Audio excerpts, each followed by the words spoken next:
Oh, are you already lit? No. Well, my friends, welcome back to another episode of Meerschaum Mafia. This is going to go both on YouTube and onto the actual podcast channel. So if you're listening to this on the radio, sorry you don't get to see our faces. If you're watching this on YouTube, sorry you get to see our faces. And keep it here at 97.1. Thanks for listening to the radio. We may or may not have had a few beers before we started recording this. I'm drinking chocolate milk. Chocolate Guinness. I am also drinking chocolate milk. He's got less in his glass than I do. He's a glass half empty kind of guy. Yeah, I'm really shockingly pessimistic. All right. So we are actually together on this one, like we said we would be last week on our podcast. I came down here to see Ben and meet his family, and man, it's been a great experience. We are sitting in the Ben Smokes Pipes Smoking Lounge. Studio. The studio, yep. And we're hoping that this goes well because, well, if it doesn't, this is the only take we're going to do, and we'll see if the podcast works. Well, thanks again to our one and only sponsor, Millennial Codger. Always bringing every opinion that we could ever want to read straight to the comment section every time. Thank you for that. We do love Millennial Codger, Smoking Fred, Jeffrey Bean, Riley. We love all of our listeners. Thank you very much. So we got a few topics to talk about today. What did we do today? We went around to all of my local pipe shops, all two, and we skipped Jenny's Smoke and Liquor because we didn't want to experience that. Why didn't we want to experience that? Because I'm not going to pay $21 for a 16-year-old pouch of Borkum Riff. Exactly, but I thought it would be funny because it's also got to be at least $21 and 21 years old. It's pretty old. As you can see, right now we are both smoking 673s. He is smoking an actual 673. I'm smoking a Rossi 8673. Same shape? Same shape, yeah. And both equally respectable as far as the Savinelli lines go. Yep, and they both smoke amazingly well. I smoked his pipe today, he smoked mine, then we swapped back because, you know, it's called a community. That's why we love the YTPC. Community pipe. This is what it's all about, guys. Mm-hmm. We're doing it for those viewers. Yes, we are. We're doing this for all of you guys. Well, what are we smoking tonight, Donnie? Well, we actually each have two pipes out today. We're starting with our 673s, and we're smoking Carter Hall in them. We just love Carter Hall, love the way it smokes. You know what? It's a great blend to break your pipes in with. Exactly. And how would you relate it to Briar Fox, which we both tried today? I would say it's less sweet. It's more earthy, more musky. Briar Fox is definitely sweeter. It's got more of a kind of tanginess to it that I really like, but it's definitely got more Virginia in it. It's more of a Virginia forward Weber, which this is more of definitely a Burley forward. Now, in Carter Hall, I'm not sure if there is any Virginia in it or not, but it's definitely an amazing blend. I like breaking all my pipes in with it. It's really smooth, no tongue bite, just a delicious kind of, what would you say, molassesy, chocolatey kind of. Yeah, just like when your grandma used to make gingerbread houses for you to put together. Yeah. Homemade gingerbread houses. Did you experience that as a kid? No. It was quite the treat, making your own gingerbread house out of real gingerbread. No. We always used the kits that you got at the store. Yeah, that's the childhood of my children, not mine. Luckily, I was spoiled, so. Yeah. Well. But this is just like a glance into Grandma's, childhood for you. Yeah. Oh, there we go. Your Face ID worked. Mm-hmm. We're having some technical difficulties because we're not doing this in our usual calling over the phone type of thing, and I'm using Ben's phone for all of our show notes, and we're recording this on my phone. So you're not going to get any of the little ding ding ding ding Really? things. You're not going to get a single bloop or bleep? I just did it, so they get one at least.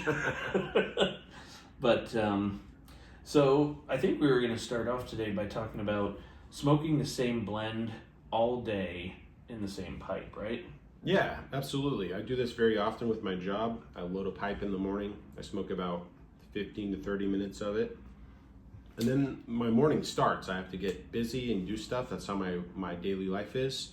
And when I get back to it, it's probably 11:30 to noon. And I light it up again and smoke it. It's taken some time to, delayed gratification technique age is one of the things that people like to say.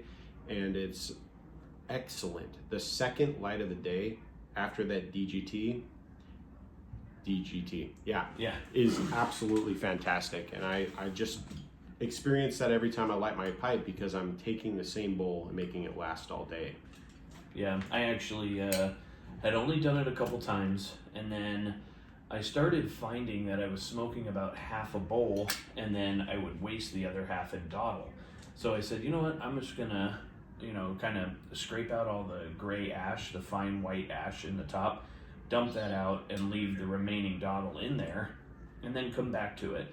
And I have found that on some blends, it is okay. And some blends are just gross, but some blends are phenomenal. HH Old Dark Fired being one of them is really good for delayed gratification. Haunted Bookshop also does well. Most aromatics do not, and so I've tried a few different aromatics, and some of them are okay. They come back and you just have the tobacco flavor left. But most of them, it kind of has a little bit of the aromatic in there, but it's kind of, what would you say, spoiled by that point. It's gone acrid, and it just doesn't taste very good. And that's mostly a reflection of aromatic tobaccos that are mostly Cavendish. And when you have a nice blend that has Burley, Virginia, and not just straight Cavendish, I know Cavendish comes from a couple different tobacco types, but it's a process that makes it kind of stale. What you were saying, very funny. Yeah. Makes it kind of stale when you smoke it. So you want to focus on blends that have a lot more natural influences, such as Burley, Virginia, and then of course like Latakia or Oriental. If you smoke a blend that's got those in it, you're going to be satisfied like no other with a nice pipe experience. Yeah, and I found that's the same with me. Virginia, Old Dark Fired, Burley, those are really, really good for like keep relighting your pipe. Yeah, and it's kind of like a tantric massage, just as the idiots with class said. Or another thing that I would liken it to is edging your pipe. Are you talking about edging right now? Yeah. It is though, because essentially you get right to where it just starts to taste good, and then you put it out. Yep. And then you get right to where it just starts to taste good again, and then you put it out. You never let yourself get to that amazing finish. So yeah, relighting a pipe is not a struggle with that. You just expect it. It's part of the process. You're letting it, carry on without you, work itself up with the cherry dying and everything else. And when you light it up, you get a unique experience once again. It's very, very good. Is it as unique as cleaning your house on a Saturday morning? We had a conversation about this earlier. Yeah, cleaning your house on a weekend afternoon. My experience with that was pretty unique. What was your experience like? Well, my dad is a Navy chief, or he was. He's retired. So was my grandpa. So they definitely put a lot of importance in keeping stuff clean. The Navy is very much the physical readiness and fitness part of the Navy isn't as important to them as keeping their equipment clean, because keeping your ships clean and in good operating condition means that they're going to last a while and take the sailors where they need to go. Same with the Marines. Now, so on Saturday mornings, every Saturday morning at 9 o'clock after breakfast, my dad would hold field day Saturdays, and he would go around after we were done cleaning and make sure everything was clean to a T before we could go outside and go play. So that was my experience. Did he have like a really loud voice when he did that, like a drill sergeant screaming at you? He only got that way when he got mad, but he he did like to make sure the house was clean. And now being my age, 38, I fully understand where he was coming from, keeping the house clean, keeping it tidy. Because when you pay for something, you pay big money for something, you want to make sure it's going to last for a while. Yeah, but also you get to experience what your dad experienced, which was just general dad rage.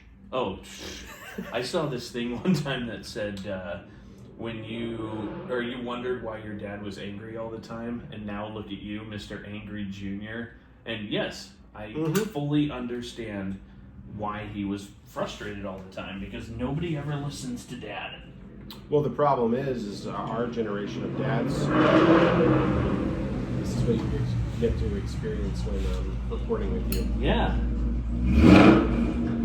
It's great. Dude, the kids are trying to sleep. People are jerks. It just ruined my entire train of thought, just like it always does on any podcast we do together.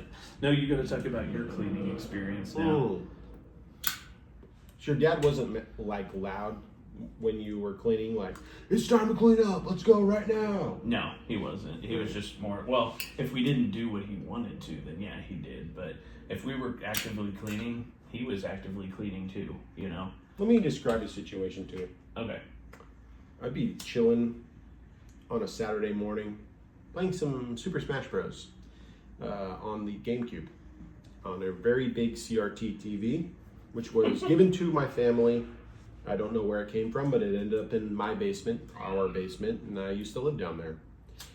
And I'd be playing Smash Bros, just, doing home run contest or something, and then over the intercom speakers that my 70s house was equipped with, I would hear Brooks and Dunn at an extremely high volume, and then it was time to clean. I knew it was time to clean as soon as the 90s country started blazing in my ears in my room. I knew fun time's over. It's time to clean. Is that why you hate country music now? That was a huge part of why I hated country music for so long. You're just chilling in your bedroom, and all of a sudden you hear, out in the country past the city limit sign, and then you're just like, oh no. Yeah. Since then, I've come to really enjoy Brooks and Dunn. They are actually absolutely cool. They are. Very, very good rock stars. Love country music. But, I would always, work. I would do a lot of garage work and stuff like that to Brooks and Dunn. Mm-hmm. Brooks and Dunn and Garth Brooks. And that was my 90s thing, was we didn't clean to music. We worked to music. So, working on cars, building fences, doing that kind of stuff. But another thing that my dad would do is he loved Rush Limbaugh, which is a conservative talk show host. And I had to listen to that as a kid. And you know how, you'll want to listen to, a podcast or something, and your kids are in the back. They're like, we don't want to hear the talking. We want to hear music. Of course. Yeah, that's exactly the way I was when I was their age. I didn't want to hear Rush Limbaugh's voice come on over. When I walked out in the garage and Rush Limbaugh was there, I was like, I really don't want to help my dad work on anything. I want to listen to music. Dude, you missed out, because back in the early 2000s, George Norrie took over for Art Bell on 610 Coast to Coast AM radio, where they talked about mummies, daddies, Sasquatch, being probed by aliens, and demonic influences. Oh. On the same show. Callers in, it was amazing. That probably would have scared the crap out of me when I was a kid. I wasn't into that stuff back then like I am now. You needed a parental figure to show you that this is Looney Tunes. Enjoy it. It's not supposed to be scary. People are freaking themselves out, so don't be afraid of it. Well, a lot of people are interesting. We'll just say that, Yeah. I saw the UFO in the sky. I saw it. It came down and they took me up in their ship and they stuck something in my butthole. Are you sure? I was about to blaspheme, describing it as like a biblical topic, but you took it to the butthole, so I had to stop. So one topic I actually wanted to talk about was, here's my opinion about Cornell and Deal and GLPs and Low Country and that kind of stuff. Pretty much anything blended by Cornell and Deal. Okay. Right? So including Briarworks, tobacco, and stuff like that. I feel that when it comes to Cornell and Deal tobacco, to me, Cornell and Deal feels like it is the working man's tobacco. Mm-hmm. It is the one that is there for the all-day smoke, stuff like Haunted Bookshop and Old Joe Krantz, and shove it in your pipe and smoke it. Yeah, it's same with Star of the East. That's another good example. They just seem to be like that run of the mill, straight down the line, working man tobacco, right? And it's very good. It's extremely tasteful, but it's just what it is. And then you come to GLPs, and to me, GLPs blends are so much more full of flavor and full of nuance that they seem to be like an evening smoke after dinner where you just want to sit and you want to contemplate and you want to relax and taste. It's like, I'm going to smoke Haunted Bookshop all day and I'm going to love Haunted Bookshop. And I'm not saying anything against just standard Cornell and Deal blends because they're amazing. But then when you get to the late at night stuff, you're like, man, I want to break out that Windjammer. I want to have a little bit more nuance in it. I want to have some Sextant. I want to have some Navigator. I want to try some, Westminster. To me, I don't know what it is. I know they're blended by the same company, but they just have a little more flavor the GLP's blends do. And I think that's also why they typically run about $1 more a tin. Which is fair because you're paying for top shelf quality are. For bargain prices. Yes. At this point in time. Yes, especially if you're loading your cellar with GLP's blends, Cornell and Deal blends, any of that stuff. It's and then you come down to Briarworks. Briarworks to me has taken things to another level. They give it to you in a mason jar instead of just a regular tin. So if something comes in a mason jar, you know that you can actually just leave that the way it is sealed. And when you get something in a tin, the air doesn't get to it like it does in the mason jar. Now, if you vacuum the air out like in the English tins, your tobacco doesn't age like it does if you don't suction the air out like in the American tins. So that's why Cornell and Deal blends, GLP's blends, anything blended by GLPs is going to ferment and age a lot better than something that's made by Peterson or pretty much any of the STG stuff. Yeah. Capstan with square tins. It still ages, but it just doesn't do as good of a job if you don't let a little air in the tin. And so these mason jars absolutely allow that. And to me, the mason jars of the Briarworks tins, bar none, probably will have the best age that you're going to get from any of these Cornell and Deal tobaccos. I need to find my way to being in possession of some Briarworks jars. That sounds cool. I'd be interested to see what kind of jars they use. Have you ever gotten anything from them? I think it's they randomly use whatever they could find in mason jars, ball jars, but it's all mason jar style, the glass jars. That's cool. That's how I store everything. Now, there's something else I wanted to talk about, which was Low Country. Now, Low Country is interesting because their tobaccos are extremely flavorful and extremely nuanced while being cheap. So, the interesting thing is you can get a pound of Virginia Burley tobacco, just a pound of the loose Virginia Burley tobacco, for $25. I mean, who else is going to have that? A pound for $25? And their Virginia Oriental is also $25 for a pound. Maybe Key Largo. What? if you're gonna go Largo tobacco, not Key Largo. Key Largo is a place. Is a right. place, but I thought it was a reference to that though. But no, Largo is it's good, but it's not quality like Cornell and Deal. Yeah. But Low Country, a pound of tobacco for $25, and it's flavorful.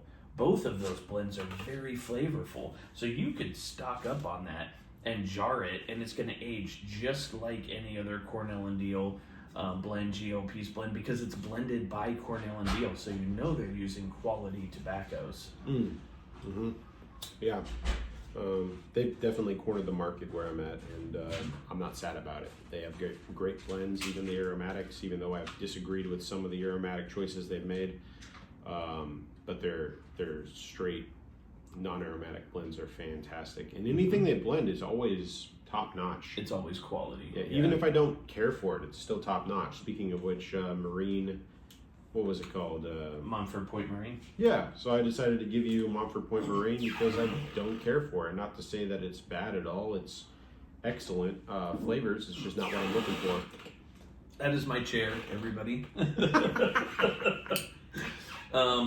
And actually, it's interesting because I liked Montfort Point Marine. So that's an interesting thing that you can discover there too. Like if somebody else does not like a tobacco, but you like it, maybe you could do some trading, something like that. I personally do not like Cornell and Deal aromatics. I don't find them to be flavorful enough as an aromatic, but the underlying tobacco has a lot of good flavors. But the toppings that they put on them kind of subdue the natural flavors of the tobacco. So I don't know if it's because they use, and that's the thing is I think they use only natural components. Mm-hmm. And to me, a good aromatic has a little bit of a non-natural flavor because it's supposed to. Yeah, a little chemical vibe, Yeah. but on a good aromatic, it's very minute. Yes. Like Carter Hall is a perfect aromatic, even though it's extremely light for an aromatic. Mm-hmm. You don't get any chemical taste whatsoever. No, I really like it. Mm-hmm. But I do like apricots and cream. I find it to be a blend that stays consistent all the way down through the whole bowl. But Ben, you haven't had it, or you didn't like it? I have had it. I gave it barely a second thought. I smoked it one time. I realized it was a Cavendish only blend. It was probably full of propylene glycol chemicals, and I smoked it one time and it was like, yeah, it's okay. I smoked it a second time and it was just okay. I could live without it, and then I did. I lived without it. Yeah. As for me, I like it. It's not a blend I constantly have in my cellar, but it is still a very good blend. But yeah. Well, let's do some housekeeping. What are we smoking now? We've switched pipes to Meerschaum's. This is my unique Meerschaum Dublin. Hold it up to the camera. For those of you listening on the radio, as I call it, or the podcast, you will not be able to see it. But it's a beautiful pipe. You want to talk a little bit about that Dublin? Yeah, I was a Reddit user in r/pipe tobacco. I was smoking a Ben Billiard that was also a lattice like this one. As you can see, the windows cut out in it. And I really enjoyed it. Colored extremely well, very fast and very like contrast like heavy. It was excellent. I posted pictures on Reddit, was extremely happy with it. I said, I'm spoiled, this is an amazing pipe. Ocan, the owner of Unique Meerschaum Pipes, contacted me personally on Reddit and said, I really appreciate you guys, or you, spreading the good word, as it were, of Unique Meerschaum Pipes, and he sent me this one. And look how freaking amazing that is colored. Mm-hmm. It's literally unbelievable. All of your Unique Meerschaum pipes have colored absolutely amazing. All two of them. I am smoking my MBSD bent apple pipe that I received from MBSD for the March Meerschaum Madness, and you can see it is coloring very beautifully. It's darker in some light and lighter in other lights. So, you can't really get a very good representation of how well this thing is coloring, but it is absolutely beautiful. Yeah, it is truly unique in person. It looks amazing. Now, what we are smoking today is a little bit of Appalachian Customs Rural Route 151 Flake. Now, if I am not mistaken, and I probably am, because we are retarded, Right? This is 30% Virginia, or mostly Virginia, 30% Rustica, if I'm not mistaken, 5% Black Cavendish. So it's mainly Virginia, 30% Rustica, 5% Black Cavendish, and it's got a plum topping on it. If I am correct in that, I've done a lot of correspondence with Anthony James, the owner of Appalachian Customs, and there's been a lot of messages I had to go through to find the correct message, and I think I found the correct message. That is what is in this blend, but it is absolutely amazing. Yeah, I love it. It's excellent. It is very exotic tasting. I would say this is extremely unique, but in a really nice, pleasant way. I don't think that it's so unique, and I would liken it to Annerdale or something like that, but without the possibility of it tainting your pipe with a ghost. That's like a big deal. This is really mellow and sweet, but also extremely exotic. I really enjoy it. The Cavendish is extremely prevalent too, but in a good way. Yeah, but it's in a minute good way, so it definitely allows the volume of smoke. But the topping on it is not super heavy, so that's why I'm wondering. I mean, I get a little plum in there, but I wonder if that's just my subconscious, because I think this is the plum blend. Well, yeah, it has a really nice, sweet, but it's like a pocket of sweet. Like, I don't know what I'm saying. It's sweet, but in a way that's like very unique. This is just like saying the same thing over and over again. Yeah, like idiots with class. We are idiots sometimes. Yeah. We don't always prep for these podcasts. And this one we're doing right now is so different and unique that we're sitting next to each other. It is very unique. Yeah, we are 4 hours apart from each other, and the fact that we're sitting next to each other, it's a different vibe. It's definitely a different way that we've been doing podcasts. You know, we've been doing this our 27th week in a row, and that's over half a year. You know, we met in November, started our podcast in February, somewhere around there, and it's just been great friends ever since. This is actually the first time that we have actually met in person, and it's been awesome. I drove the 4.5, 5 hours, whatever it was, to get here, and it's been a great experience. We're going to go to church tomorrow morning. It'll be great. Awesome. Yep. And then I don't know if we're going to do something for lunch or if we're going to go back to the cigar place, but if I have to buy some more pipe tobacco, my wife might punch me in the face when I get home. How much did you spend this weekend? That's why we said, no receipt, please. Yeah. Do you want a receipt? No. Now my wife will already see the bank receipts. Thanks a lot. The digital receipt. I don't need further proof of my money spending. But yeah, it has been pretty good. Yeah, absolutely. It's been a blast. Got to meet some people. What did you think of that old codger we saw at one of the pipe shops locally? Dude, okay. So the owner of the second pipe shop that we went to is an awesome dude. Like, just straight up nice guy. Absolutely New York. So he's from New York. He's got the New York accent. Talks just like Jay. It's awesome. And but he's an old guy. He's probably, what would you say, 70s? Somewhere in I'm going to there. give him the benefit of the doubt and say 65. 65. Yeah, I don't know if he's of Social Security age or not, but I think he might be. But we walked in. He's a cool guy. He's a very cool guy. He's basically a pipe smoker that has bought way too much pipes and tobacco and now has his own shop, basically. Yeah, he's awesome. So we walk in and I'm looking, and he's got a whole wall, like this rack thing of just Cornell and Deal blends, right?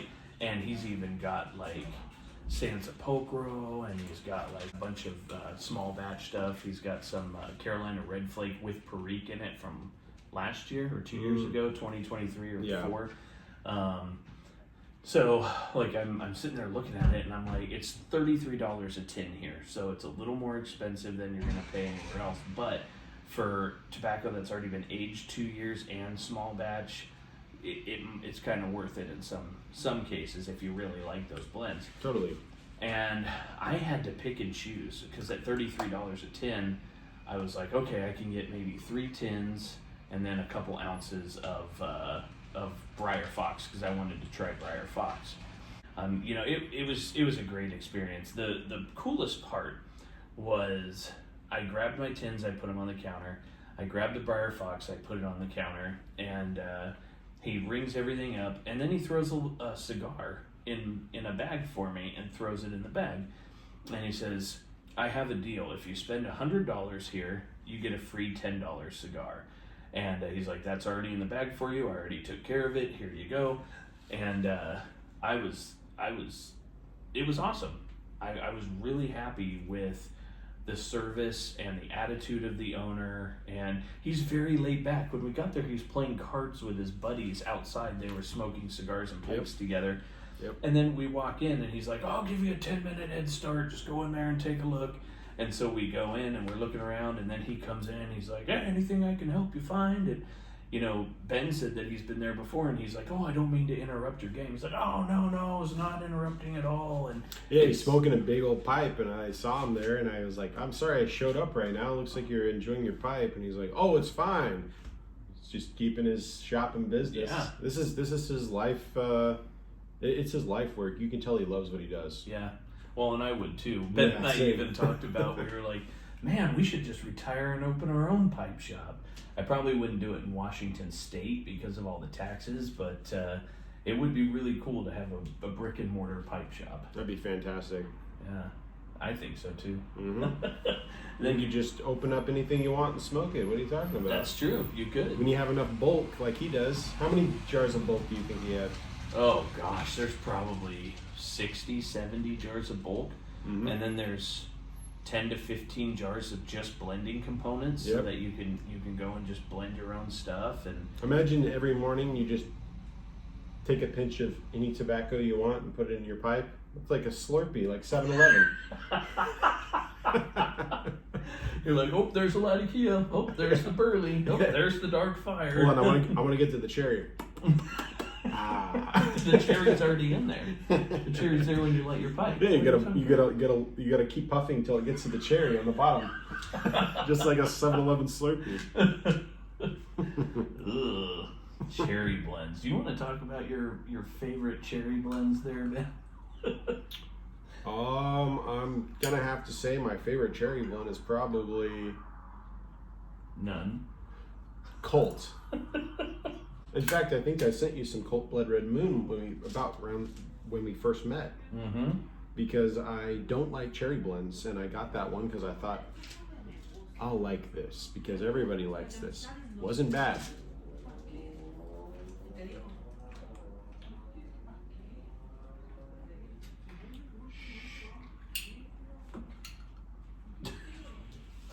I actually do like some cherry blends. I'm not a huge cherry blend, like avid cherry blend smoker. As you know, aromatics are hit or miss for me, and there's only a few that I really like. But cherry blends are not one of them. Now, if somebody was to come up to me and be like, hey, I've got like a pallet of Sutliff's Maple Shadows out here, and I've got 30 tins of it, I would be like, give them all to me. I will put them in my cellar because that is my absolute favorite aromatic.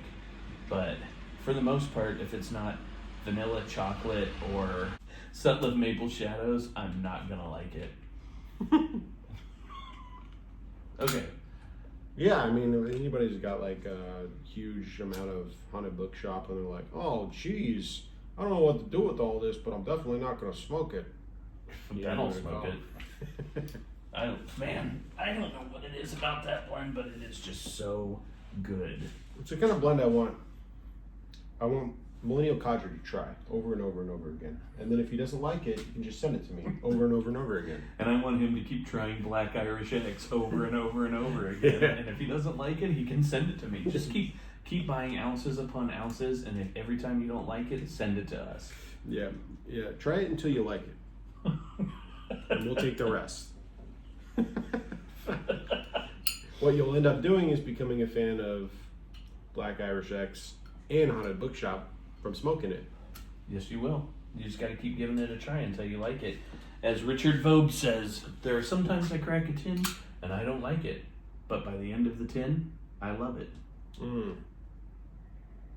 That's nothing that we've have any experience in, because we've never finished a tin straight through without smoking anything else. No, I never have. I need to do that. I just need to find something I don't like crack a tin, and if I don't like it, just smoke it all the way through until it's gone. Yeah, I want to see what it's like to do that with Carter Hall. Maybe next Meerschaum March. You want to smoke 14 ounces of Carter Hall in a month? Oh, heck no. But maybe I will. If I'm smoking out of a Meerschaum, it'll burn fast. That's a whole tin. I think I could make some damage on it. Maybe it'd be like Brewster's Millions. If I manage to make it through one tub of Carter Hall by the end of the month, I get a lifetime supply. But if I can't do it, I get nothing. Actually, you got the experience of burning the crap out of your tongue with Carter Hall. I'll be doing it like a job. I'll just like what is that? 101 Dalmatians. What you'll end up doing is burning out 16 briar pipes because you just hooked a shop vac up to it and just pulled. Like Jay did with his Meerschaum during Meerschaum Madness. Yeah, exactly. When he lit his living room on fire. Man, I wondered how hot that Meerschaum got just to make it that black in 1 month. I know, seriously. This has taken me probably two to 3 years to get this level, which is pretty nice with the blacks in there, I gotta admit. Yeah, it's beautiful. Now, the one thing about this Roll Route 151 flake is that we took it right out of the bag. He rubbed it out, which I like watching him rub out and stuff. And don't look at the camera. And he rubbed it out, and then we just put it in our pipe and started smoking it. So there was no dry time. So relights are definitely warranted with this. And it is a little warm from smoking it like that. It won't hide anything. It does need a little bit of dry time, and you'll be happy with it. It is extremely tasty. The plum undertone melds perfectly with the light, sweet nature of the Virginias and the Cavendish. I have nothing bad to say about this. This is excellent and super pleasurable. AC Customs, check him out. Yeah, Appalachian Customs, awesome, dude. You know what's funny? This podcast, we have pretty much stayed on tobacco topics the entire time. Truth. We have not wavered. Probably because we're both trying to be as quiet as we can because people are sleeping right now. Yeah. We don't want to laugh too loud. No. It is muggy out here too. I don't know how you sit out here all the time. I am used to it because of my line of work where I just sit in a tin can in the middle of the sun pretty much the entire summer. Oh, so, yeah. But yeah, it's kind of pleasant out here. I'm fine. I do too. I sit in a tin shed that has, they say it's not asbestos, but who knows? It's this spray foam insulation all throughout the inside of the shed. And there's no air conditioning in it. There's a heater, but no air conditioning. So even if I open the doors, if it's 85 degrees outside, it's 85 degrees inside the shop. If it's 100 degrees outside, it's 100 degrees inside the shop. Doesn't matter. Sometimes it seems like without airflow, it's even hotter in warehouses like that. It sucks. Yeah. It sucks. But, you know, I'm broken right now, so I sit at a computer all day and look at diagrams and read emails. It's boring. Without AC, though, that sounds miserable. It's awful. I'm sweating. And until last week, I couldn't wear shorts. They were like, it's unprofessional. Well, my boss had his boss go in there, and they were like, oh gosh, it is hot in here. Okay, you can wear shorts. That's nice. Next, have the boss's boss come in there and go, all right, you can smoke pipes. Yeah, that would be great. Actually, they're trying to get a swamp cooler in there, which would nice. be awesome. But Or one of those BA fans from that you see at Costco on the ceiling. the BA fans. Yeah, big ass fans. Oh. That's the company's Actually, name. that's big what- ass. That's what they had me order. Was a 48-inch fan Mhm. until they could get the swamp cooler. Yeah. So I'm just waiting for that to come in. Hopefully, it probably won't. The problem is with the ordering system, it probably won't come in until September when I don't need it anymore. Well, that's the way big companies work. When you Mhm. work in big companies, that's the way it works. Yep. 100%. Man, I am tired though. I don't know about you. Yeah. We're both old now. So Mhm. he brought the oldness to me as well as the clouds, and now I'm old too. Yep. I All I gotta take did, this every time I bag shirt off and throw it in the trash. all I did was touch him like this, and now his body aches. It's all even over. worse. It's even worse now. Thanks a lot. I've You're got a welcome. fever. You brought me a fever. Oh, all right, guys. Well, it's been about 45 minutes. I'm not sure there's going to be a whole lot of editing to do, but a couple cars have driven by and people have talked out there, so there's going to be a little bit of editing, but I think we'll wrap this up and get on to bed. I am not sleeping in the same bed as Ben. Don't worry about that. I got my own hotel. So, And you all have a wonderful night, and appreciate you watching this video and listening to this podcast. Let's throw our Meerschums up for a smoke Meerschum. smoke Boom. Meerschaums. There's the picture. You didn't even want to touch that with a 10-foot pole, did you? I don't even remember what you said.